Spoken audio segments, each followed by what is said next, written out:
ले बाबुल घर अपना, मैं चली पिया के देश। पीहू की शादी की सभी तैयारियां हो चुकी थीं। कितने ही दिनों में लगातार काम में लगी हुई थी। कभी शॉपिंग करना तो कभी बुकिंग करना, इसके साथ साथ बुटीक जाना और ज्वेलरी आदि के इंतजाम करना, घर में भी सब कुछ देखना। पीहू मुझे इस तरह काम में जुटी देखकर परेशान हो जाती थी। बार बार कहती थी, मम्मी छोड़ो, क्यों इतना सब कर रही हो? अगर बीमार पड़ गई तो क्या होगा? मैं तो उमंग और उत्साह से भरी थी। ऐसे कैसे मैं अपनी लाडली बिटिया की शादी में कोई कमी छोड़ सकती थी? उसे प्यार से गले लगाकर उसके माथे को चूमती हुई कहने लगी, बिटिया तुम बस एंजॉय करो, क्योंकि तुम्हारी ज़िंदगी का बहुत विशेष दिन है। मैं हूँ ना यह सब देखने के लिए। उसे दुलार कर जब मैं किचन में गई चाय बनाने, तब मेरी आंखें डबडबा रही थीं। यह मेरी मतलब एक बेटी के मन की पीड़ा थी। 4 दिन बाद मेरी बेटी का विवाह होने वाला है और मैं उनकी माँ आज उस दिन को याद कर रही हूँ जब मैं दुल्हन बनी थी। सजावटी सामान, मेहमान, सब कुछ ऐसा ही था। बस एक बहुत बड़ी कमी थी, दुल्हन की माँ नहीं थी। मेरे खुशहाल जीवन में एक मनहूस दिन आया था जब पापा और मम्मी का मोटरसाइकिल पर जाते समय एक्सीडेंट हो गया था और मम्मी वहीं हमें छोड़कर ईश्वर के पास चली गई। पापा को भी चोटें लगी थी, लेकिन हमारे सौभाग्य से पापा बच गए। हम दोनों भाई बहन तो जैसे कुछ समझ ही नहीं पा रहे थे कि क्या हो गया। इस तरह से एक ही पल में हमारी दुनिया उजड़ गई। समझ में नहीं आ रहा था अब हम कैसे रहेंगे, क्या करेंगे, क्योंकि अभी तक तो मम्मी हम सब का और घर का ध्यान रखती थी। उस समय मैं कॉलेज में थी, भाई मुझसे 3 साल छोटा था। मम्मी ने जाने के बाद घर की जिम्मेदारी मेरे ऊपर आ पड़ी। मैंने भी धीरे धीरे सब कुछ संभाल लिया। शायद लड़कियों में माँ बनने का गुण जन्म से ही छुपा होता है। तभी मैं एक तरह से पापा और भाई दोनों की ही माँ बन गई। मम्मी को गए हुए 3 साल हो चुके थे। अब पापा को मेरी शादी की चिंता थी। मैं बार बार कहती थी कि मैं भाई की शादी के बाद ही शादी करूँगी, जिससे भाभी आकर घर संभाल ले। पापा इस बात को मानने के लिए तैयार नहीं थे। कहते थे सही उम्र में विवाह हो जाए वही अच्छा है। मेरे बार बार मना करने पर भी मेरी शादी पापा ने तय कर दी। पापा मेरे होने वाले पति विनीत तथा उनके परिवार से संतुष्ट थे, लेकिन मेरे मन में तो चिंता थी कि मेरे जाने के बाद पापा और भाई घर का काम कैसे चलाएंगे। पापा ने इस बात पर ध्यान नहीं दिया और मेरी शादी की तैयारियों में जुट गए। मैं खुद ही अपनी शादी की तैयारियां कर रही थी, क्योंकि घर में कोई अन्य महिला तो थी नहीं। कभी चाची तो कभी बुआ फ़ोन पर बताती रहती कि क्या क्या तैयारियां करनी हैं। धीरे धीरे समय बीतता गया और मेरी शादी निकट आ गई। तब सभी संबंधी महिलाएं घर आ चुकी थीं। घर में कई महिलाएं थीं, लेकिन कोई भी उस तरह से निर्णय नहीं ले सकती थी जैसे अगर मेरी माँ होती तो लेती। इसी कारण उन सब में आपस में बहस होती रहती थी कि कौन सा काम किस तरह करना चाहिए। मैं होने वाली दुल्हन थी, इसीलिए हर बात में नहीं बोल सकती थी, पर देखती रहती थी कि कितना कुछ गलत हो रहा है।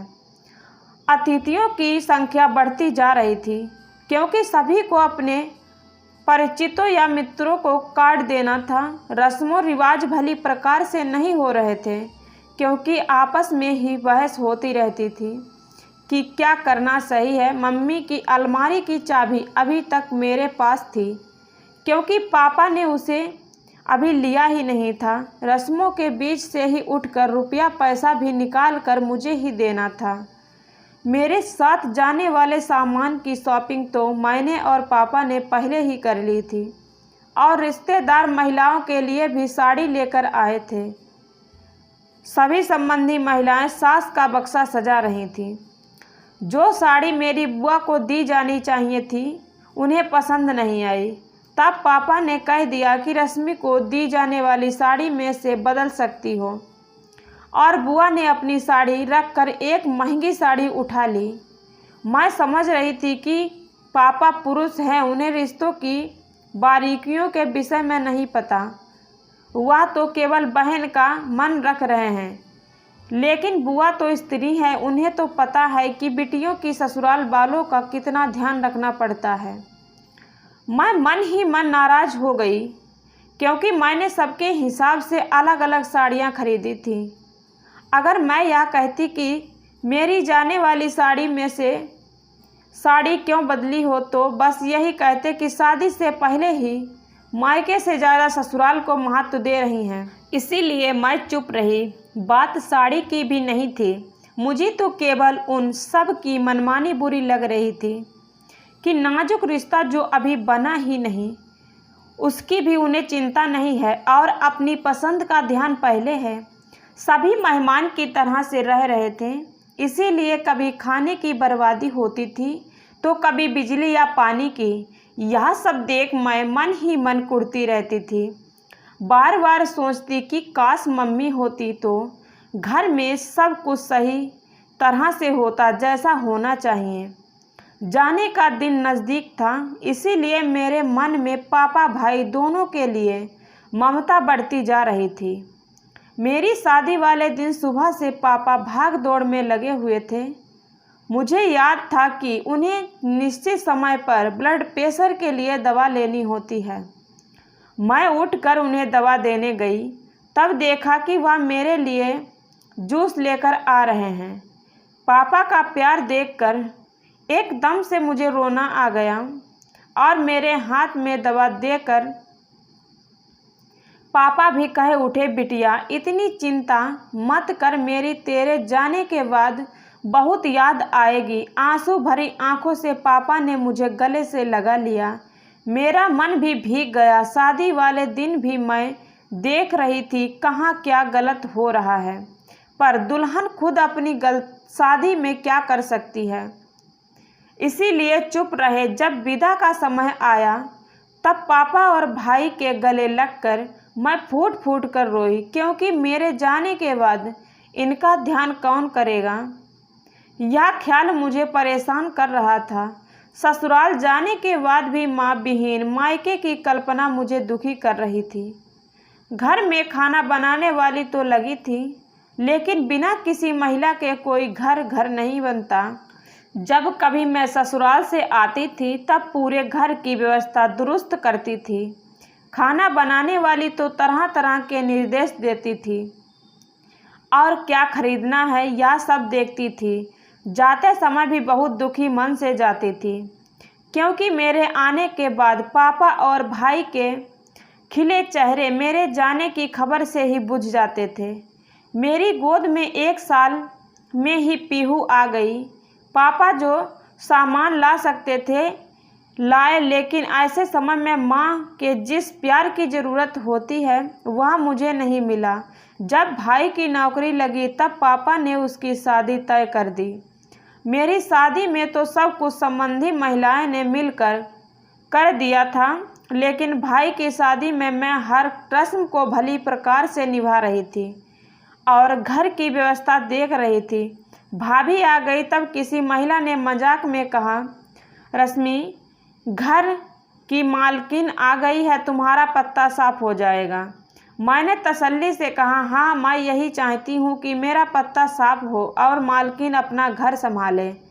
संयोग बस उस समय टीवी पर एक संगीत के कार्यक्रम में गाना चल रहा था, जिसकी पंक्ति थी, ले बाबुल घर अपना, मैं चली पिया के देश।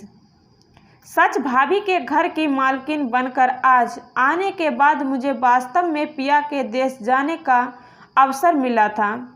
नहीं तो शरीर चला जाता था, पर मन को मायके में ही कैद रखता था।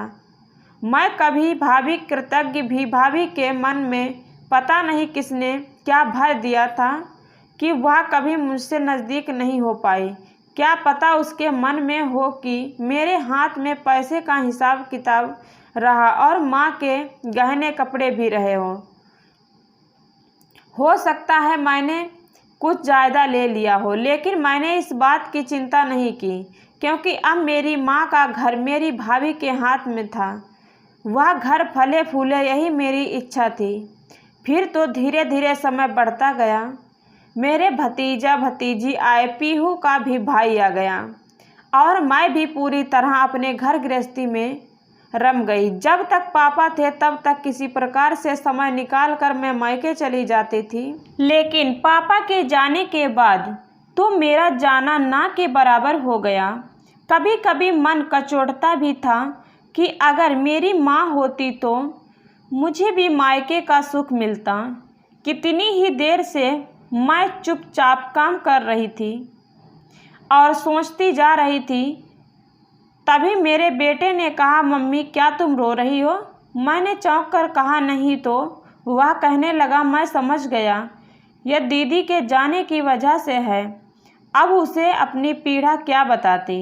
इसीलिए मैंने कहा, बेटी जाएगी तो दुख तो होगा ही, और तुम भी तो जब हॉस्टल जाओगे तब मुझे क्या दुख नहीं होगा।